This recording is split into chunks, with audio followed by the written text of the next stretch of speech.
የሰሎሞን ቤተ መንግስት የማይታመን ግንባታ። ቪዲዮውን ከመጀመሩ በፊት እባክዎ ይህንን ቻናል ሰብስክራይብ ያድርጉና የላይክ ምልክቱን ይጫኑ። 30 ሜትር ከፍታ፣ የውስጥ ግድግዳውን ብቻ ለመሸፈን 27 ቶን ንጹህ ወርቅ፣ እያንዳንዳቸው 8 ሜትር ከፍታ ያላቸው የነሐስ አምዶች እያንዳንዳቸው ወደ 74 ቶን ይመዝናሉ። ከሊባኖስ የመጡ የዝግባ እንጨት ሙሉ ግድግዳዎች፣ በጥንቃቄ የተለወሉ የሳይፕረስ ወፎች፣ ግዙፍ 4.5 ሜትር ከፍታ ያላቸው ኪሩቤል ሙሉ በሙሉ በተቀረጸ ወርቅ የተሸፈኑ። የሰሎሞን ቤተ መቅደስ ሌላ የሥነ ሕንፃ ድንቅ ሥራ ብቻ አልነበረም። በዘመነ ጥንት ሁሉ እጅግ በጣም ውድ፣ ታላቅና እጅግ በጣም የላቀ ቴክኖሎጂ ግንባታ ሆነ። ለማጠናቀቅ 7 ዓመታት ሙሉ ቀጣይነት ያለው ሥራ ወስዷል እና በዛን ጊዜ ከታወቀ ከማንኛውም ሕንፃ የበለጠ ወርቅ በልቷል። ነገር ግን ባለሙያዎችን እስከዛሬ ድረስ የሚያሳስበው ዝርዝር ነገር ይህ ነው። በመሰረቶቹ ውስጥ ጥቅም ላይ የዋሉ ድንጋዮች እስከ 400 ቶን ይመዝናሉ። ይህም በግምት ከ60 ትላልቅ ዝሆኖች ክብደት ጋር እኩል ነው። እና ይህ ሁሉ ነገር የተደረገው ክሬኖች፣ የብረት ማንሻዎች ወይም ትክክለኛ ጎማዎች ሳይኖሩ ነው። ትልቁ ጥያቄ ከ3000 ዓመታት በፊት እንደዚህ ያሉ ግዙፍ ብሎኮች እንደተቆርጠው ተጓጉዘውና በሚሊሜትር ትክክለኛነት እንደተቀመጡ ነው። ዘመናዊ መሐንዲሶች ቁጥሮችን ሲያሰሉ ምንም መልስ አያገኙም። ምክንያቱም ቤተ መቅደሱ ግርማ ሞገስ ያለው ብቻ ሳይሆን የማይቻልም ይመስል ነበር። በዚህ ቪዲዮ ውስጥ በዚህ አስደናቂ ስራ ላይ ጥቅም ላይ የዋሉትን ቴክኒኮች፣ ቁሳቁሶችና ሚስጥሮች ይማራሉ። እናም በመጨረሻም እስከዛሬ ድረስ ማንም ሰሎሞን የገነባውን ለምን መርገም እንዳልቻለ ይገነዘባሉ።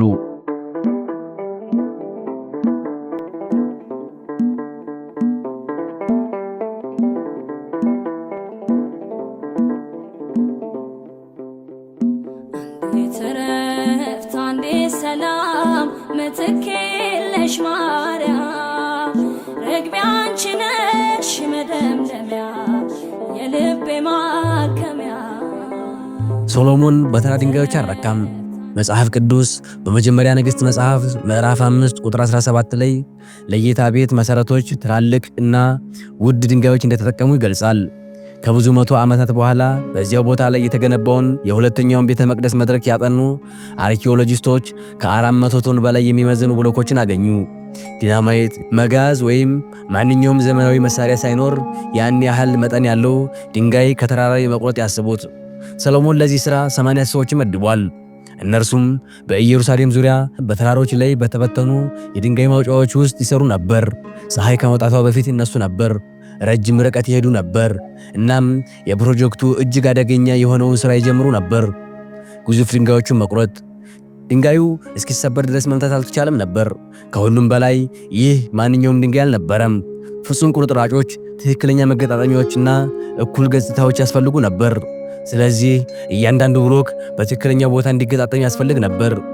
በግንባታው ቦታው ላይ የብረት መሳሪያዎች ድምፅ መሰማት አልነበረበትም። ይህ በመጀመሪያ ነገሥት መጽሐፍ ምዕራፍ 6 ቁጥር 7 ላይ ተመዝግቧል። በሌላ አነጋገር እያንዳንዱ ድንጋይ ከድንጋይ ማውጫው ሙሉ በሙሉ ተሰርቶ መውጣት ነበረበት። ሁሉም ቁርጥራጮች፣ ማዕዘኖችና ገጽታዎች ቤተ መቅደሱ ከሚገነባበት ከሞሪያ ተራራ ርቆ መጠናቀቅ ነበረባቸው። የተጠቀሙበት ዘዴ ብልህነት የተሞላበት ነበር። በመጀመሪያ የድንጋይ ጠራቢዎች ድንጋዩ እስኪሰነጠቅ በሚፈልጉበት ቦታ ላይ ምልክት ያደርጉ ነበር። ይህን ለማድረግ ከኖራ ድንጋይ ይበልጥ ጠንካራ የሆኑ ድንጋዮችን በመጠቀም መስመሮችን ይቧጥሩ ነበር። ከዚያም በእነዚህ መስመሮች ላይ ትናንሽ ጉድጓዶችን ይቆፍሩ ነበር። ደረቅ የእንጨት ሽብልቅ በእነዚህ ጉድጓዶች ውስጥ ያገባሉ። ከዚያም ውሃ በላያቸው ላይ ይፈስ ነበር። እንጨቱ ውሃውን ይወስድ ነበር፣ ያብጥም ነበር። እናም ከጥቂት ሰዓታት ወይም ከቀናት በኋላ ድንጋዩ እንደታቀደው በትክክል እንዲሰነጠቅ የሚያደርግ ከፍተኛ ግፊት ይፈጥር ነበር። ያለ ዲናማይት፣ ያለ ብረት መዶሻ ድምፅ በሁለት የተሰነጠቀው ድንጋይ የተደበቀ ድምፅ ብቻ ነበረው። ነገር ግን ይህ የመጀመሪያው እርምጃ ብቻ ነበር። እያንዳንዱ ብሎክ በትክክል መቀረጽ፣ መወልወልና መለካት ያስፈልገው ነበር። ይህ ሥራ የሥነ ሕንፃ ባለሙያዎች የሰጡትን ምልክቶች የመተርጎም ችሎታ ያላቸው ልምድ ላላቸው ሠራተኞች ተሰጥቷል። ምክንያቱም በዚያን ጊዜ በወረቀት ላይ የተሳሉ እቅዶች አልነበሩም። መመሪያዎቹ በቀጥታ በድንጋዮች ላይ ተቀርጸው ነበር። እያንዳንዱ ብሎክ በቤተ መቅደሱ ውስጥ ያለውን ቦታ የሚያመለክቱ ምልክቶች ነበረው። ማንኛውም ስህተት የሚያሳዝንና የሚያስቆጭ ነው የሚሆነው። ምክንያቱም 400 ቶን የሚመዝን ድንጋይ ከመጣ በኋላ ምንም አይነት ስህተት ከተከሰተ ጥቅም ላይ ሊውል አይችልምና። የድንጋይ ማውጫ ሥራ እጅግ በጣም አደገኛ ነበር። ውድቀቶች ይከሰቱ ነበር። የተሳሉ ብሎኮች ተራውን እየተንከባለሉ በመንገዳቸው ያለውን ሁሉ ይደቃሉ። ምንም የመከላከያ መሳሪያዎች አልነበሩም እና በአቅራቢያ ያሉ ሆስፒታሎችም አልነበሩም። አንድ ሰው ከባድ ጉዳት ከደረሰበት የመትረፍ ዕድሉ አነስተኛ ነበር። ሆኖም ከቀን ወደ ቀን 80,000 ሰዎች ወደ ድንጋይ ማውጫዎች ይመለሱ ነበር። ለምን? ለእስራኤላውያን በፈረቃ ይሰሩ የነበሩት ክፍያ ያገኙ ነበር እና አገልግሎታቸውን ካጠናቀቁ በኋላ ወደ ቤታቸው የመመለሳቸው ዕድል ነበራቸው። ነገር ግን ለከነዓናውያን ምርጫ አልነበራቸውም። በመጀመሪያ ነገሥት ምዕራፍ 9 ቁጥር 21 ላይ ሰሎሞን አስገዳጅ ሥራ እንዲሰሩ አደረጋቸው ተብሎ ተጽፏል። ድንጋይ የሚቆርጡት ካልቆረጡ ከባድ ቅጣት ስለሚጠብቃቸው ነበር እና ድንጋይ መቁረጥ መጀመሪያ ብቻ ነበር። ድንጋዮቹ ከተቆረጡ ከተወለወሉና ምልክት ከተደረገባቸው በኋላ ከመላው የግንባታ ፕሮጀክት እጅግ አደገኛ የሆነው ክፍል መጣ፣ ማጓጓዝ። የ400 ቶን ድንጋይ ብሎክን ያለ መኪና፣ ትራክተር ወይም ማንኛውም ማሽነሪ በብዙ ማይሎች ተራራማ ቦታዎች ላይ እንዴት ማንቀሳቀስ ይቻላል? ሰሎሞን ለዚህ ሥራ 70,000 ሰዎችን መድቧል። እነርሱ ድንጋይ አይቆርጡም፣ አይቀርጹም፣ አይለኩም ነበር። ብቸኛ ሥራቸው መጫንና ማጓጓዝ ነበር። የተጠቀሙበት ዘዴ በጽንሰ ሐሳቡ ቀላል ቢሆንም በተግባር ግን አሰቃቂ ነበር። የታመቁ የምድር መንገዶች ላይ ድንጋዮቹ እንደ ሮለር የሚያገለግሉ ትላልቅ የዛፍ ግንዶች ላይ ይቀመጡ ነበር። ከዚያም እንደ ሰው ክንድ ውፍረት ያላቸው ከእጽዋት ፋይበር የተሰሩ ገመዶች በብሎኮቹ ዙሪያ ይታሰሩ ነበር። ትዕይንቱን አስቡት። በመቶቹ የሚቆጠሩ ሰዎች ገመዶችን ይዘዋል። አንድ ተቆጣጣሪ ቆሞ በሪትም ትዕዛዞችን ይሰጣል። ጎትት፣ አቁም፣ ግንዶችን እንደገና አስቀምጥ፣ እንደገና ጎትት እያለ። እናም እንደዚህ ቀስ በቀስ ብሎኩ ይገፋ ነበር። አንዳንድ ጊዜ ጥቂት ሴንቲሜትር ብቻ በአንድ ጊዜ ይሄድ ነበር። አንድ ብሎክ 5 ኪሎ ሜትር ለመሸፈን ሳምንታት ሊወስድ ይችላል። እናም አሁንም ግንባታው ፈጽሞ አላቆመም። ሰሎሞን የጊዜ ገደቦች ነበሩት። ቤተ መቅደሱ በትክክል በ7 ዓመታት ውስጥ መጠናቀቅ ነበረበት።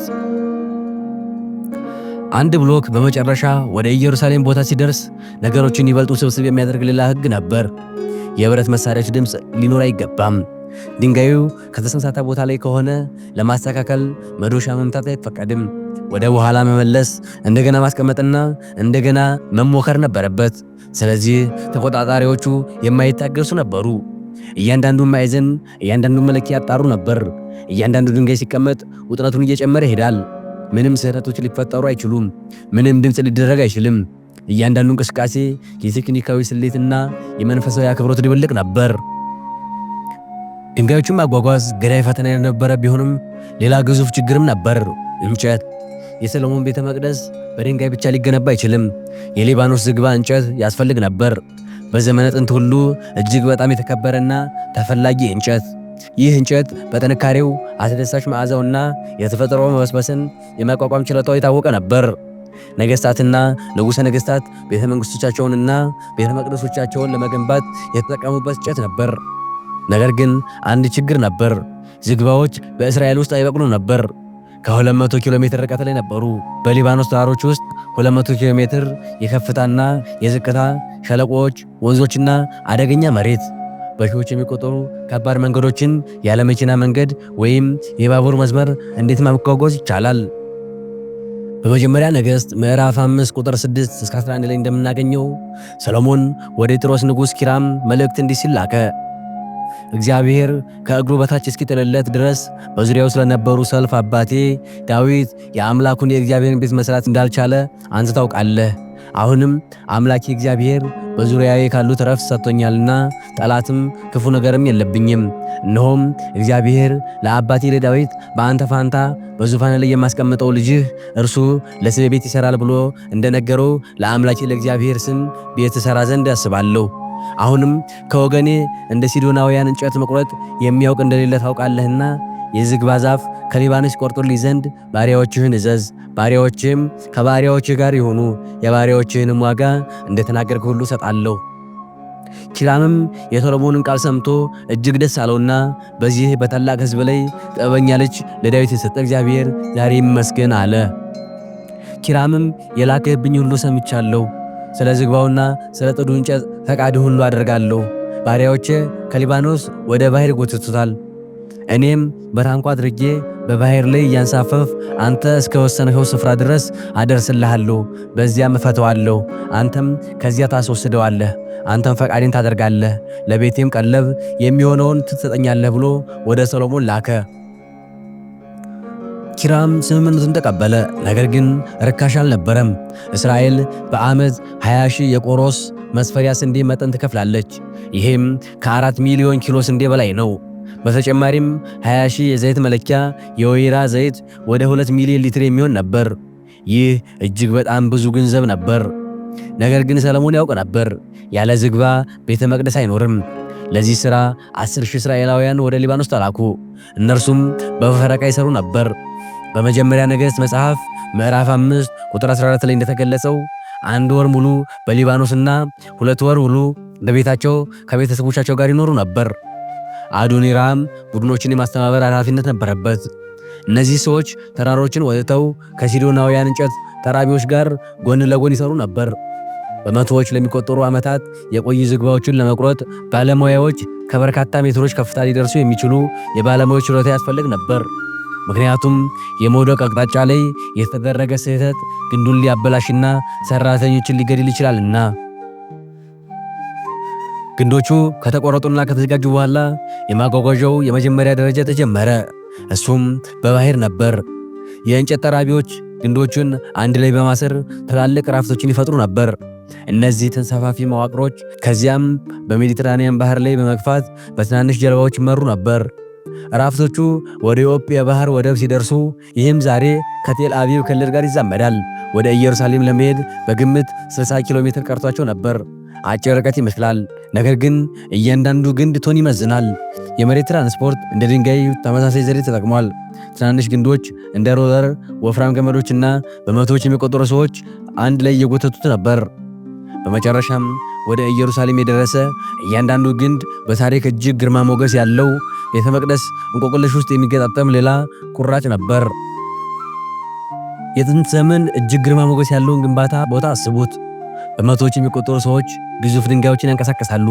ገመዶች ተዘርግተዋል። ሆኖም ግን የሚገርመው ጫጫታ ሳይሆን ፍጹም ዝምታ ነበር።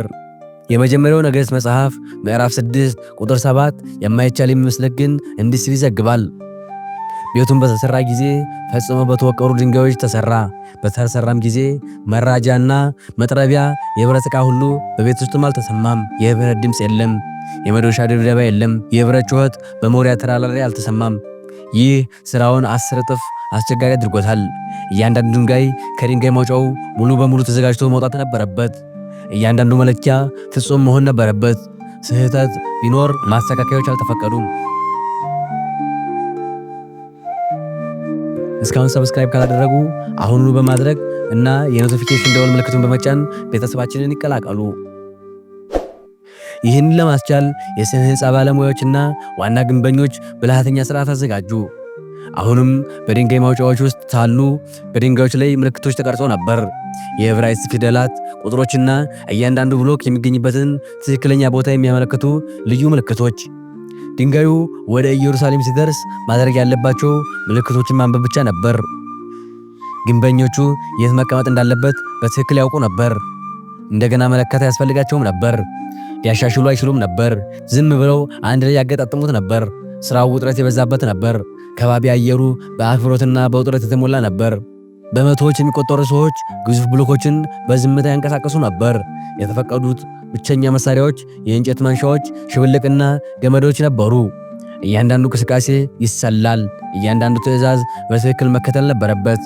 ምክንያቱም በአንድ የተሳሳተ ግንኙነት አንድ ቶን ድንጋይ በደርዘን የሚቆጠሩ ሰራተኞች ላይ ሊወርቅ ይችላልና ለቸልተኛ ቦታ አልነበረም። ስለዚህ 3300 ተቆጣጣሪዎች ያለማቋረጥ የግንባታ ቦታውን እየዞሩ እየተመለከቱ እያዳመጡና እያንዳንዱን ዝርዝር ሁኔታ ያጣሩ ነበር። ከእነሱ በላይ 550 አለቆች መላውን ፕሮጀክት ያስተባብሩ ነበር። በቀጥታ ለንጉሥ ሪፖርት ያደርጉም ነበር እና እንደ ወታደራዊ ማሽን ነበሩ።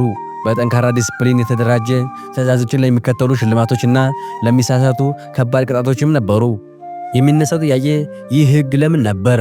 ለምን በፍጹም ዝምታ ተገነባ? መልሱ በቤተ መቅደሱ ዓላማ ላይ ይገኛል። እሱ የንጉሣዊ ቤተ መቅደስ ብቻ አልነበረም፣ የእግዚአብሔር ቤት ነበር። ፈጣሪ ራሱ በሕዝቡ መካከል የሚኖርበት የተቀደሰ ቦታ። የብረት መሳሪያዎች ድምፅ የተረገመ ተደርጎ ይቆጠር ነበርና እግዚአብሔር ቦታው ከመጀመሪያው የግንባታ ቀን ጀምሮ በአክብሮት እንዲታይ አዝዞ ነበር። የግንባታ ቦታው ዝምታ የማያቋርጥ ማስታወሻ ነበር። ይህ ተራ ስራ አልነበረም፣ ሰማይና ምድር የሚገናኙበት ቦታ ዝግጅት ነበር እንጂ። አሁን በሰራተኞች ላይ ያለውን መንፈሳዊ ተጽዕኖ አስቡት።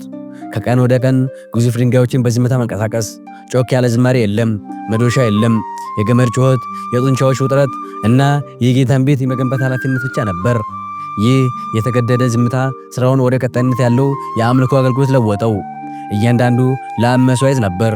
እያንዳንዱ የተጎተተ ገመድ የእምነት ተግባር ነበር። እያንዳንዱ አንድ ላይ የተገጣጠመ ድንጋይ ቤተ መቅደሱ ሲጠናቀቅ የሕያው አምላክ መገኘት እዛ እንደሚኖር ማስታወሻ ነበር።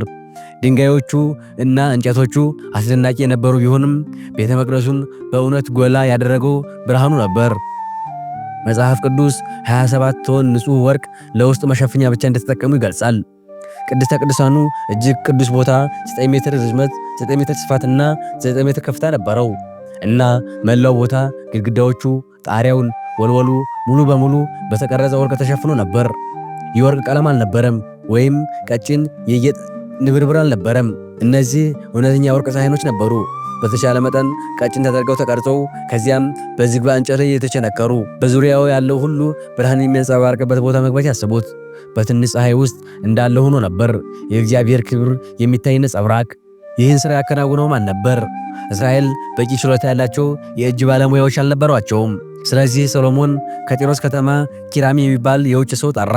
መጽሐፍ ቅዱስ በመጀመሪያ ነገሥት መጽሐፍ ምዕራፍ 7 ቁጥር 13 እና 14 ላይ ያስተዋውቀዋል።